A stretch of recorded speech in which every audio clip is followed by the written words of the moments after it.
O fundo do mar abriga alguns dos maiores mistérios do mundo. Imagine se nós pudéssemos esvaziar os oceanos, drenando toda a sua água para revelar este mundo oculto.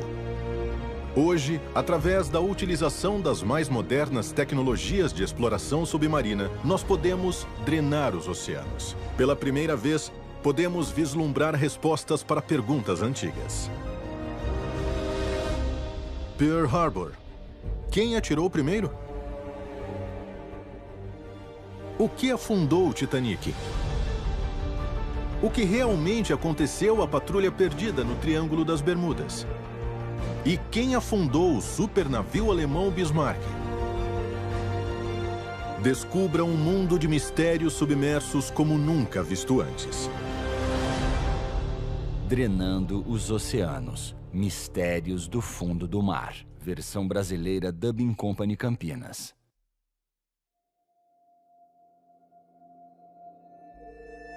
Novas pesquisas científicas submarinas penetram nos oceanos profundos. Computadores poderosos transformam dados em imagens 3D. Atualmente, podemos examinar naufrágios em detalhes de qualquer ângulo. Drenando os oceanos revela um mundo escondido sob quilômetros de água e pode ajudar a resolver alguns dos mistérios submarinos. O Oceano Pacífico, palco de um devastador ataque surpresa a uma ilha havaiana e sua importante base naval americana, Pearl Harbor. Pearl Harbor foi o marco zero. O ataque japonês acabou mudando tudo. Imagine se nós pudéssemos abrir um ralo para permitir a drenagem das águas de Pearl Harbor. Pela primeira vez, podemos construir com precisão uma imagem do poderoso encouraçado USS Arizona, o mais infame naufrágio daquele dia. A maioria dos navios naufragados no ataque foi trazida à superfície novamente. Por que o Arizona não?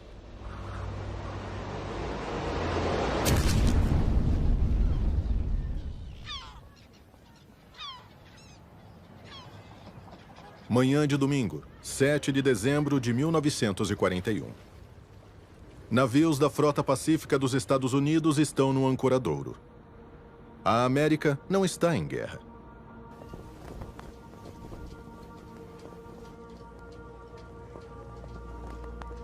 Inesperadamente, bombardeiros japoneses atacam. Não há nenhum aviso.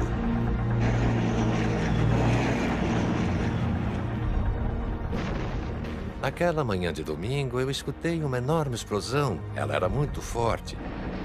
Eu liguei o rádio para saber o que havia causado tamanha explosão. Eles disseram que os japoneses haviam atacado Pearl Harbor. Em menos de 2 horas, bombardeios japoneses levam 2.400 vidas. E destroem ou danificam mais de 300 aviões e 20 navios.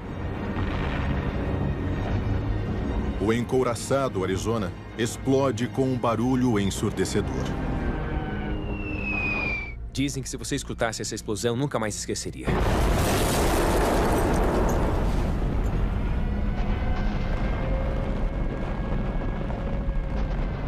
Quase metade das baixas daquele dia foram no Arizona.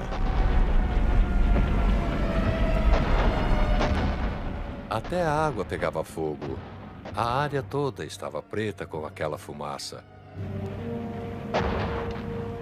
Ao total, foram 1.177 mortos. Eram todos jovens. Eles foram dormir e nunca mais acordaram.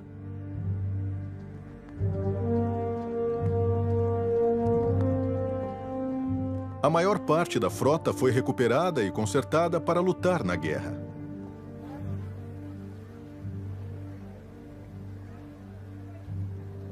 O Arizona permanece onde ele afundou. Um memorial para os visitantes que caminham sobre ele.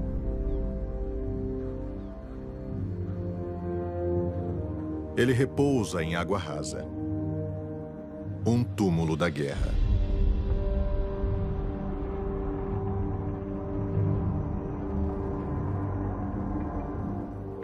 modo como o navio está se acomodando na lama, tem bolhas subindo, o navio está rangendo e murmurando. Às vezes é um pouco assustador. Após o ataque, a Marinha Americana tentou recuperar todos os outros navios. Mas o Arizona, não. Se nós conseguíssemos drenar o mar de Pearl Harbor, será que descobriríamos por que eles não tentaram trazer esse poderoso encouraçado de volta à superfície?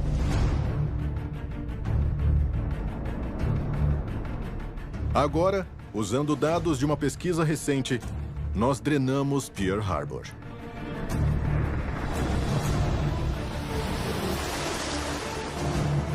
Pela primeira vez, nós vemos a embarcação submersa como ela é hoje, mas desta vez ela está seca.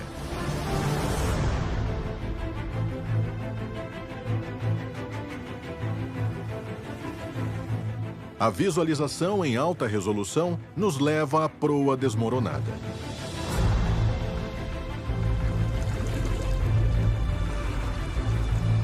E nos conduz à resposta.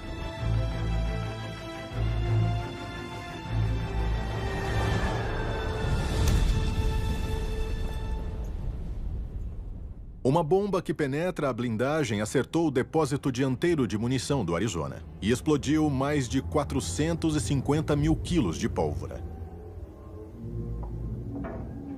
O estrago é extraordinário. A força partiu o casco em dois.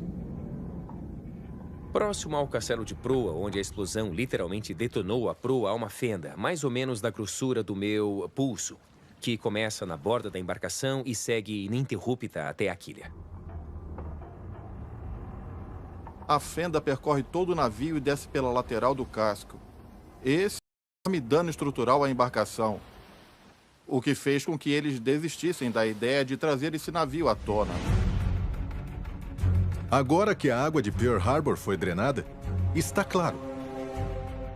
O USS Arizona permanece submerso, porque o dano ao seu casco foi demasiado para que ele fosse reparado ou trazido à superfície.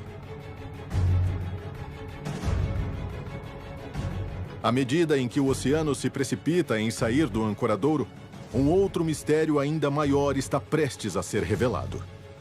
Um que reescreve a história. Foram realmente os japoneses que atiraram primeiro em 7 de dezembro de 1941?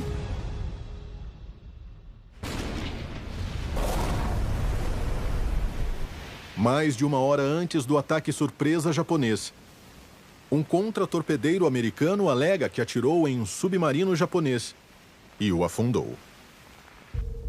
Se for verdade, os Estados Unidos e não o Japão deram o primeiro tiro de uma guerra no Pacífico. O submarino desaparece. Nenhum alarme geral é soado. As autoridades acreditam que a tripulação do USS Ward deve estar errada. Os tripulantes não conseguem provar que acertaram algo. Naquela época, logo antes do conflito iminente, provavelmente havia uma série de avistamentos falsos. O relatório feito pelo Ward foi interpretado como mais um avistamento potencial que eles não tinham como investigar. Será que o USS Ward afundou um submarino inimigo mais de uma hora antes do ataque surpresa? A única maneira de saber ao certo é encontrando este submarino.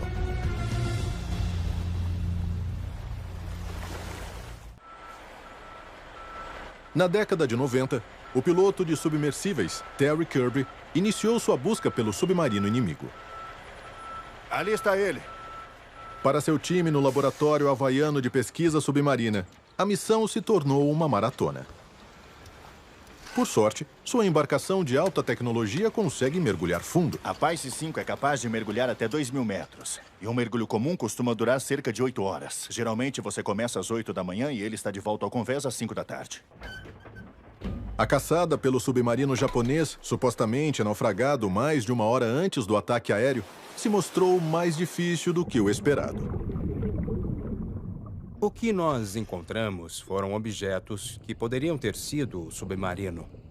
Na verdade, nós acabamos com algo em torno de 37 diferentes alvos possíveis que poderiam ser o submarino anão do Ward. Terry não tinha nenhum dado de 1941 com a posição precisa.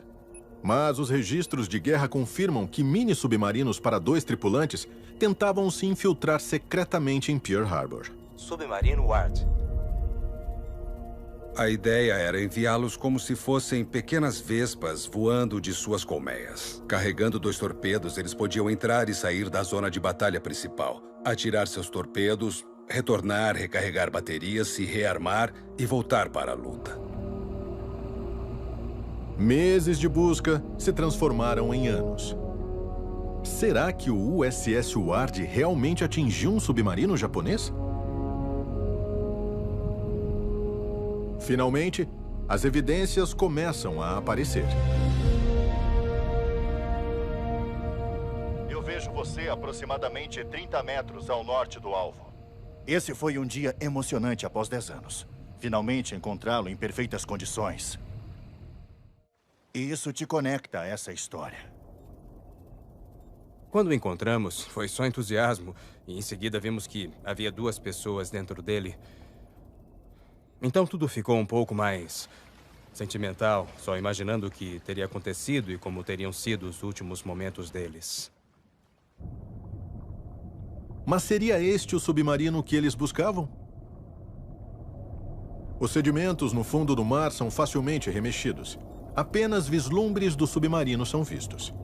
Se nós conseguíssemos drenar o mar nos arredores de Pearl Harbor, será que seríamos capazes de ver o submarino em detalhes e trazer à tona evidências que confirmem as alegações do USS Ward?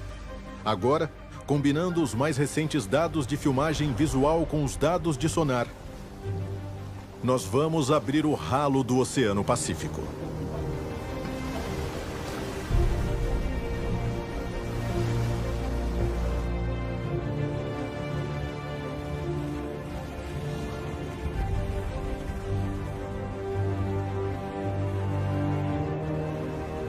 Nós podemos ver o achado de Terry Kirby de todos os ângulos.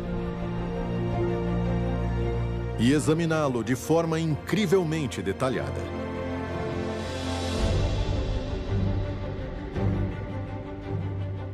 Após décadas submergido, o submarino anão japonês está surpreendentemente intacto.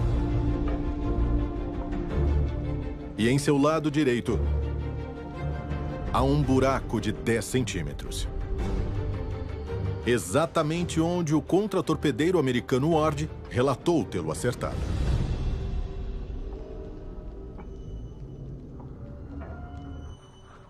Esta extraordinária descoberta encerra o debate. Nós pudemos confirmar aos sobreviventes do Ward que eles de fato afundaram aquele submarino, o que foi muito, muito importante. Provavelmente aquele submarino teria chegado até o ancoradouro se eles não o tivessem naufragado. Este foi o primeiro tiro disparado pelos Estados Unidos na Guerra do Pacífico. E ele afundou o submarino anão em mais de 300 metros de água. A Marinha Americana enfrentou um submarino hostil nos arredores de Pearl Harbor, mais de 1 hora antes da primeira bomba cair. Ainda assim, nenhum alarme soou na ilha. Após a guerra, o Congresso americano entendeu que o ataque ao submarino deveria ter sido reconhecido como razão imediata para um alerta geral. É difícil dizer até que ponto as Forças Armadas americanas seriam capazes de responder. Mas as pessoas esperariam que elas seriam. O ataque chocante do Japão a Pearl Harbor mudou o curso da Segunda Guerra Mundial. Do outro lado do Atlântico, encontram-se os restos de um navio que mudaria para sempre o curso das viagens de passageiros por mar, o Titanic. Em uma época em que os transatlânticos competiam para ver quem seria o maior, mais rápido e melhor, o RMS Titanic é uma maravilha da tecnologia. Quando ele zarpa em 1912, ele é o maior objeto móvel feito pela humanidade. Um navio inafundável. Mas depois de cerca de 4.000 quilômetros em sua viagem inaugural, o desastre.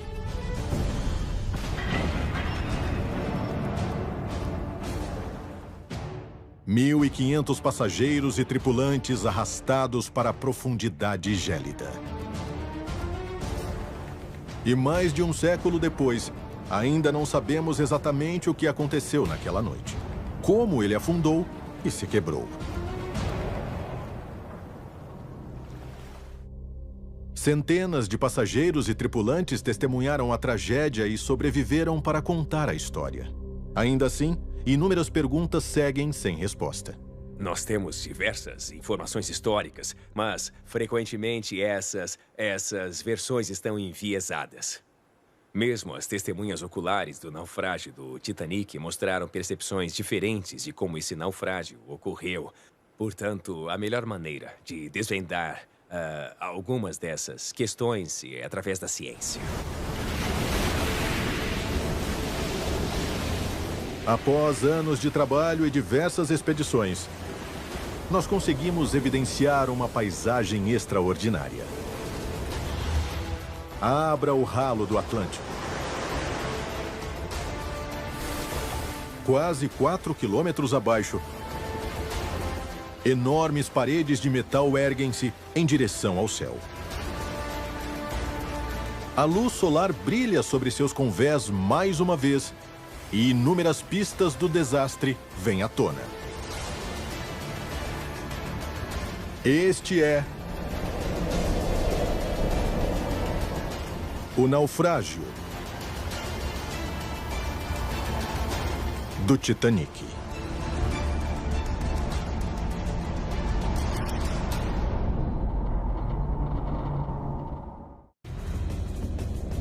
Nós drenamos o Atlântico e pela primeira vez podemos ver o Titanic na íntegra, com uma riqueza de detalhes sem precedentes. Investigadores mapeiam os limites do sítio. E arqueólogos obtêm uma visão geral de um naufrágio que está escondido há mais de 100 anos. É como se a névoa tivesse se dissipado e agora começamos a enxergar através da escuridão sem fim. A ideia de drenar o Titanic apresenta o sítio sob uma ótica totalmente diferente. Não é impenetrável, está bem na nossa frente para que possamos explorá-lo. O naufrágio do Titanic se espalha por uma área de mais de 1,5 quilômetros quadrados de leito oceânico exposto. Algo parecido com a área de quase 300 campos de futebol. O sítio do Titanic pode ser descrito basicamente como duas grandes áreas. A seção da proa e a seção da popa, que estão a mais ou menos 800 metros de distância. E há uma série de campos de detritos. Ao todo, são 5 campos de detritos, cada um repleto de fragmentos do navio e de objetos que caíram enquanto o navio afundava. O visual incrível proporcionado por este novo modelo traz o RMS Titanic de volta à vida. Com a água removida, sua história é colocada bem à vista. As pessoas acham que a ciência está acima da emoção. Mas quando se olha para o convés de um navio, onde se sabe que muitas pessoas trocaram seus últimos adeuses, esses são pontos importantes nesse navio. Os corrimões, onde naquela noite gélida pais abraçaram seus filhos, levaram-nos para os botes salva-vidas. E se debruçaram para conseguir um último vislumbre de seus entes queridos. E através da escotilha, os passageiros presos debaixo do convés viram o céu estrelado uma última vez enquanto o navio escapava para baixo das ondas. E o mastro do Ninho do Corvo, onde a voz do vigia Frederick Fleet quebrou o silêncio da noite ao avistar o iceberg que se aproximava. As icônicas âncoras de 8,5 toneladas do Titanic, ainda em seus lugares, brilham na luz ofuscante do sol pela primeira vez em mais de um século. Com o oceano agora seco, a enorme seção da proa ascende imponente do leito marinho. Apesar da violência do naufrágio e de todo esse tempo no fundo do mar, o que há dentro da proa em particular é ainda uma representação fantasmagórica do navio que fora um dia. Dentro da proa encontram-se vários dos mais luxuosos aspectos do navio. A escadaria principal, percorrendo uma altura de 5 convéses. A piscina aquecida reservada somente para passageiros da primeira classe. E uma academia de ponta, posicionada bem no convés do navio. O modelo revela o quanto essa área do navio permaneceu realmente intacta. Repousando no chão exposto do oceano, numa posição praticamente vertical, o casco fantasmagórico do Titanic parece estar navegando através do leito marinho, sua proa partindo a lama como se fosse água. Com 12 metros de proa acima do assoalho marinho, um total de 20 metros devem estar enterrados, o equivalente a um prédio de 6 andares. Usando a profundidade com que ele se entalhou no leito marinho, os pesquisadores estão refinando o cálculo da velocidade de impacto. A sua descida foi muito suave, já que a sua proa aerodinâmica estava apontada na direção da viagem. Então não houve giros, não foi particularmente violento até o último instante. Uma vez separada do resto do navio, a proa afundou primeiro a aproximadamente 55 km por hora, num ângulo de 15 a 30 graus. O seu impacto no leito marinho foi como um gigantesco caminhão de 31 mil toneladas batendo num monte de neve. Quando a proa finalmente alcançou o fundo, ela se enterrou quase até as âncoras no sedimento. Com a escuridão das profundezas removida, tudo se torna claro. Aqui, o impacto está congelado no tempo. A investigação ainda está analisando os dados, na esperança de saber mais sobre como a proa chegou ao fundo. E o fato da proa estar intacta significa que eles também podem examinar o maior mistério envolvendo o Titanic, o impacto com o iceberg. O relatório oficial do acidente de 1912 sugere que o iceberg provocou um gigantesco corte de 100 metros no lado direito do navio, abrindo um rasgo em mais de 1/3 do casco. Entretanto, relatos de testemunhas oculares provam que o Titanic levou cerca de 2 horas e meia para afundar. Os investigadores estão perplexos. Um buraco de 100 metros teria afundado o Titanic em questão de minutos. O explorador oceânico P.H. Nargiley realizou 30 viagens de 3.600 metros de profundidade até o Titanic. Mas ele nunca viu nenhum rasgo de 100 metros.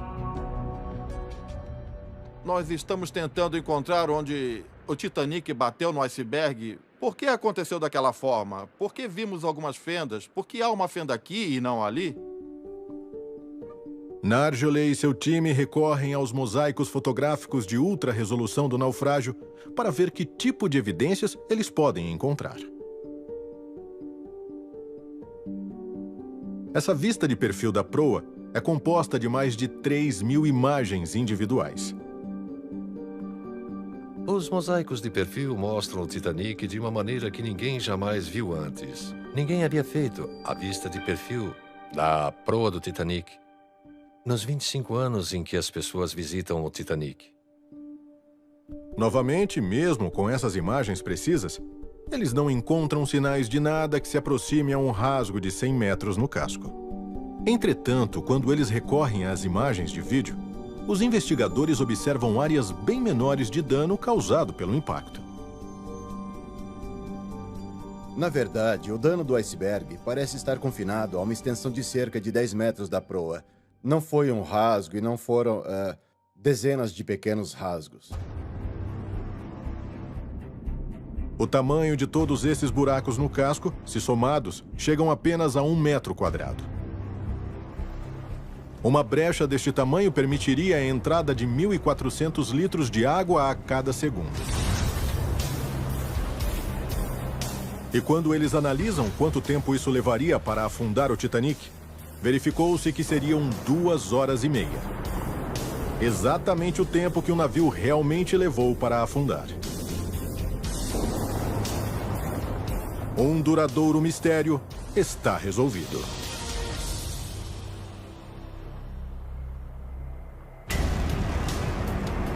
Investigações mais aprofundadas confirmam que o corte gigantesco é ficção.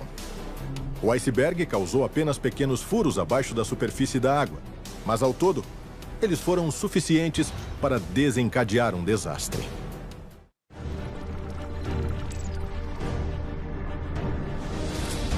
Se drenarmos ainda mais o Oceano Atlântico até 4.500 metros, descobriremos o encouraçado alemão Bismarck. Mais um navio inafundável. O Bismarck foi projetado para suportar muitos ataques e afundá-lo era quase impossível. Drenar o mar ao redor do Bismarck lança uma luz na questão. O que afundou o maior encouraçado alemão?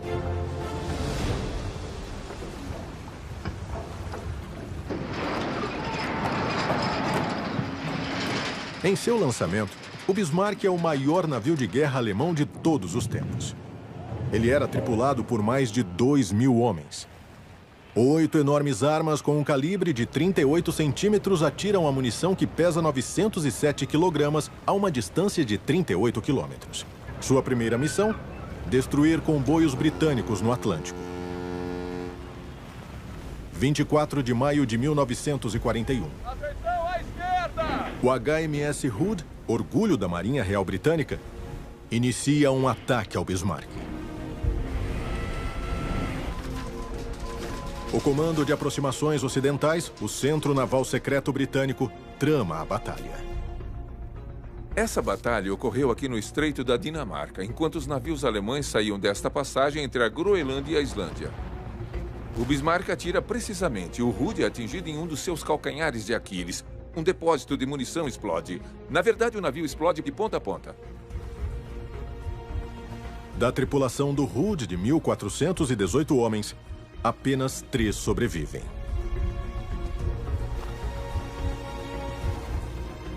A notícia da perda do icônico navio de guerra da Marinha Real chega ao primeiro-ministro britânico Churchill. Sua ordem é enviada: afundar o Bismarck. A Marinha Real não ia deixar o Bismarck sair ileso. Mais de 50 navios de guerra britânicos o perseguem.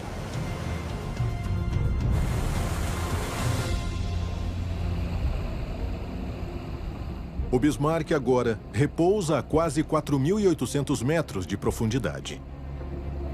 Ele foi atingido diversas vezes. Se hoje você olhar para o que restou do Bismarck, verá que o número de buracos é realmente notável. Se pudéssemos drenar o oceano, veríamos o que afinal afundou o navio que deveria ser inafundável?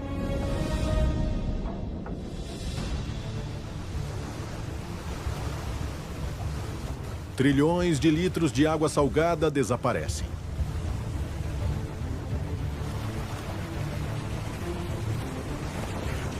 Pela primeira vez, o Bismarck, que repousa a 4,8 quilômetros de profundidade, é exposto.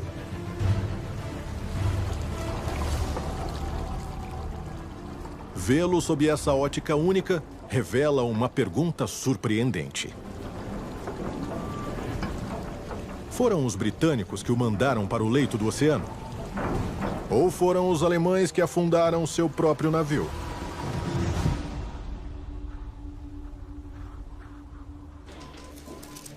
26 de maio de 1941. Os britânicos vêm procurando desesperadamente pelo Bismarck. Finalmente, aviões do porta-aviões HMS Ark Royal avistam-no em suas miras. Eles disparam seus torpedos.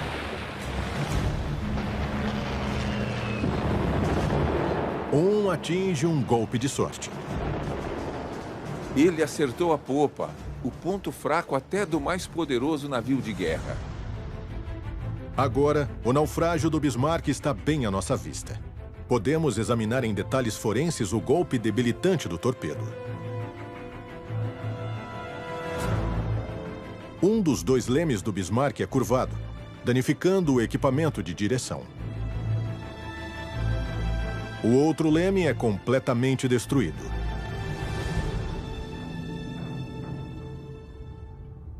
Incapazes de manobrar, não há escapatória enquanto a frota britânica se aproxima para o abate.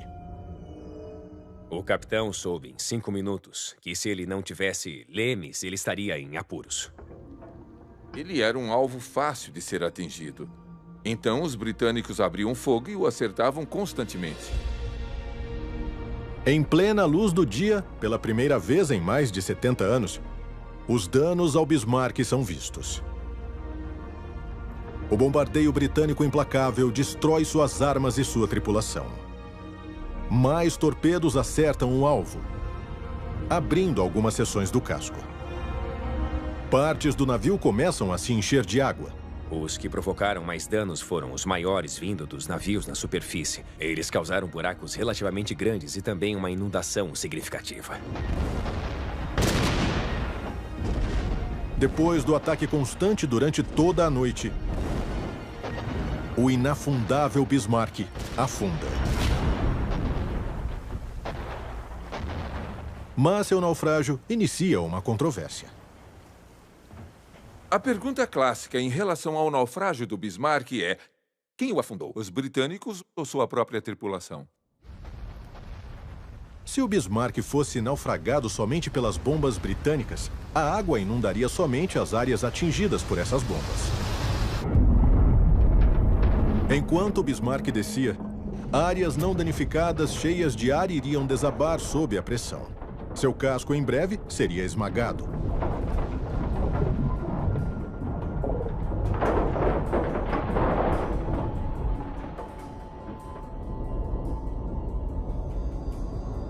Mas a visualização baseada nos dados mostra que o Bismarck não foi esmagado.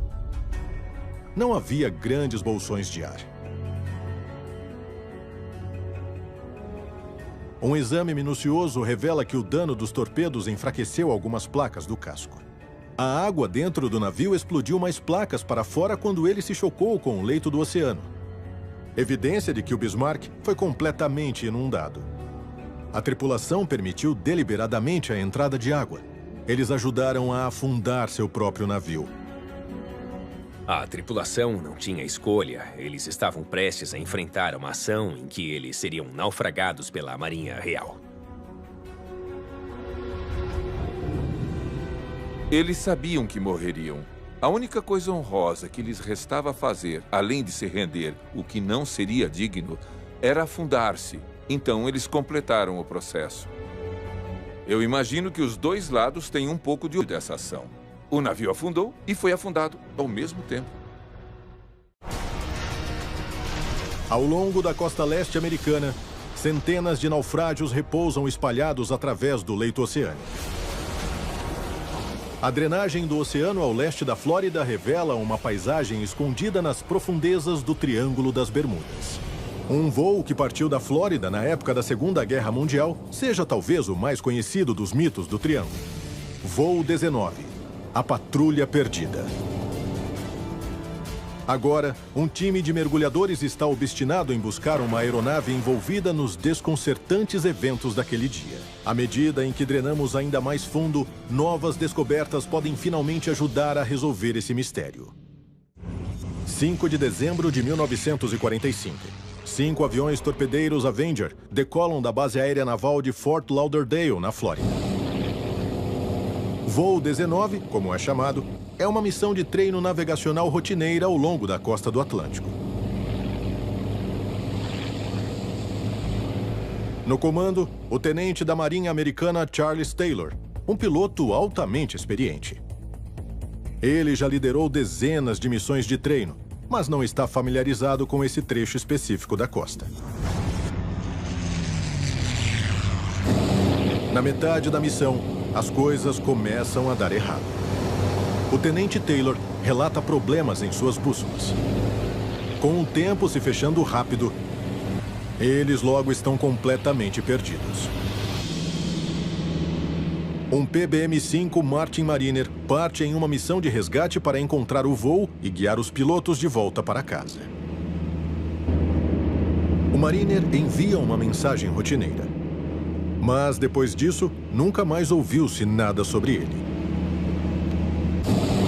Jamais foram encontrados destroços dos 5 aviões do voo 19 ou do avião de resgate Mariner. Todo tipo de teoria foi elaborada para explicar o desaparecimento das 6 aeronaves. De abduções alienígenas aos efeitos de uma névoa eletromagnética. É mais provável que os pilotos simplesmente se perderam, ficaram sem combustível e tiveram que saltar em algum lugar sobre o oceano. O Mariner e a patrulha perdida encontraram problemas em algum lugar nos arredores das Bahamas.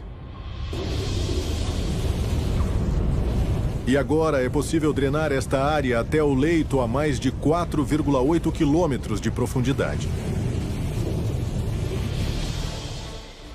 A drenagem revela uma vasta e inexpressiva área submarina, conhecida como a Zona Abissal. É como um gigantesco deserto submarino. E é fácil entender por que as aeronaves nunca foram recuperadas. 70 anos depois, podemos finalmente estar próximos de encontrar o avião de resgate Martin Mariner. Mike Barnett é um mergulhador técnico especialista em encontrar aeronaves perdidas. Ele passou anos investigando o incidente do voo 19 e agora acredita ter uma ótima ideia de onde o Mariner caiu.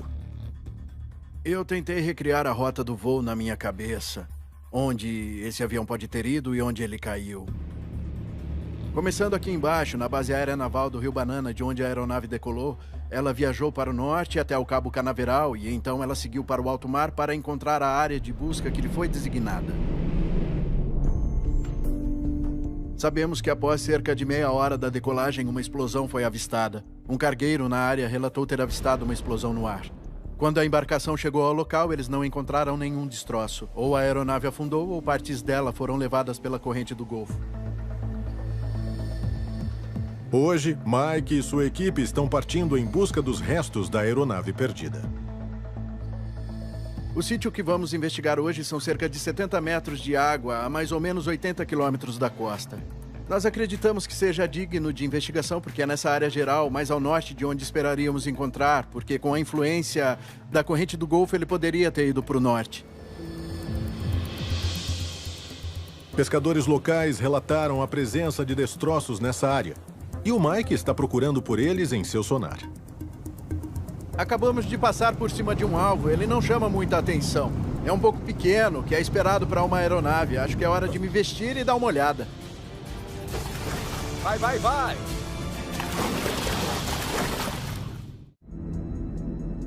O alvo está a mais de 67 metros de profundidade. O Mike acha que pode ser um avião, mas ele ainda não tem certeza se é o Mariner. A visibilidade é muito limitada nesta profundidade e as correntes fortes tornam a busca um verdadeiro desafio.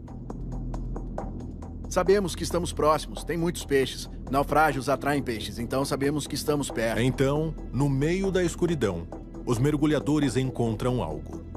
O trem de pouso dianteiro de uma aeronave. E a poucos metros de distância, a fuselagem enferrujada de uma aeronave. Como um sítio de destroços de uma aeronave, esse é bem interessante. Há muita estrutura intacta aqui. Normalmente, com o tempo, esses destroços se tornam apenas pequenos pedaços no leito oceânico, então é espetacular encontrar algo assim. Seriam esses os destroços do avião de resgate Mariner? O próximo passo é registrar qualquer evidência que possa ajudar a identificar a aeronave. Eles localizam pilones ao longo das asas que parecem ter sido o suporte para pontões. A aeronave parece ter sido anfíbia. E as escotilhas nas laterais da fuselagem são exatamente o que você espera encontrar em um Mariner. E o formato do estabilizador horizontal parece familiar aos mergulhadores das fotografias do avião. Tudo isso sugere que este pode ser o avião de resgate anfíbio Mariner. Mas a equipe ainda não encontrou uma prova conclusiva. Definitivamente é um avião. Eu quero ser cuidadoso com o que eu digo, mas ele tem algumas características interessantes. Tem várias coisas que você esperaria encontrar em uma aeronave de busca e resgate. Agora eu quero voltar e analisar o material para fazer algumas observações. Eu estou muito animado. É algo que vale um exame minucioso. O Mike precisa da opinião de um especialista para identificar o avião. Então ele mostra as filmagens do mergulho para um historiador da aviação, Roy Stafford. Roy é um ex-piloto da Marinha Americana e é uma autoridade em aeronaves militares americanas. Esse é o início do mergulho. Fomos nadando contra a corrente para encontrar os destroços e, como pode ver, estamos notando alguns detritos aparecendo no campo de visão. Primeiro, nós mergulhamos esperando encontrar o PBM-5 Martin Mariner. Navegando pelo sítio e vendo algumas das características, notamos coisas que são inconsistentes com essa hipótese. E nos perguntamos que aeronave seria essa. A julgar pelo sistema de freios e pelo pneu que apareceu na imagem, esta é uma aeronave pós-Segunda Guerra Mundial. Certo. Eu posso afirmar isso de cara. Isso para mim parece ser uma parte da cabine, o topo das janelas. Roy está 100% certo de que estes destroços não são do Mariner que eles buscavam. Mas se estes destroços não são do avião de busca e resgate perdido, então o que é isso? A resposta pode ajudar a resolver outro mistério do triângulo. Isso aqui embaixo é importante. Essa vigia que você vê aqui pode ser a vigia para uma câmera. Exato, você pode notar várias delas aqui dentro. Elas estavam muito evidentes. Dá pra ver que é um bimotor. E isso encerra o caso. Só existem duas possibilidades, 2 pilones. Um em cada lado teria que ser. Ou um RB-66, que geralmente não teria razão para estar nessa área, ou um A3 da Marinha. Não demora até que o Roy identifique definitivamente o modelo do avião. É sem sombra de dúvida um A3 Sky Warrior.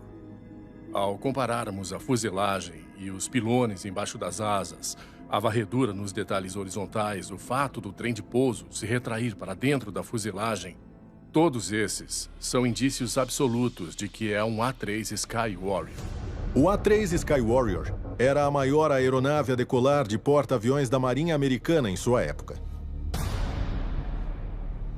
E os arquivos da Marinha mostram que, em 1960, um deles caiu na região ao tentar pousar em um porta-aviões. É bastante provável que este seja o A3 naufragado que Mike e sua equipe encontraram. Mas o voo 19 e o avião de resgate Mariner permanecem perdidos. A busca continua para encontrar a aeronave. A gente sabe que ela está lá, é só uma questão de encontrar o lugar exato. Se nós drenássemos toda a zona abissal ao redor das Bahamas, em algum lugar nós certamente encontraríamos a patrulha perdida. E baseados nas condições de outros aviões naufragados encontrados no leito do mar, é assim que esperaríamos que eles estivessem, após 7 décadas no mar. Embaixo do oceano, repousa um cemitério submarino. Agora, nós podemos desvendar os mistérios desses tesouros perdidos e contar suas histórias.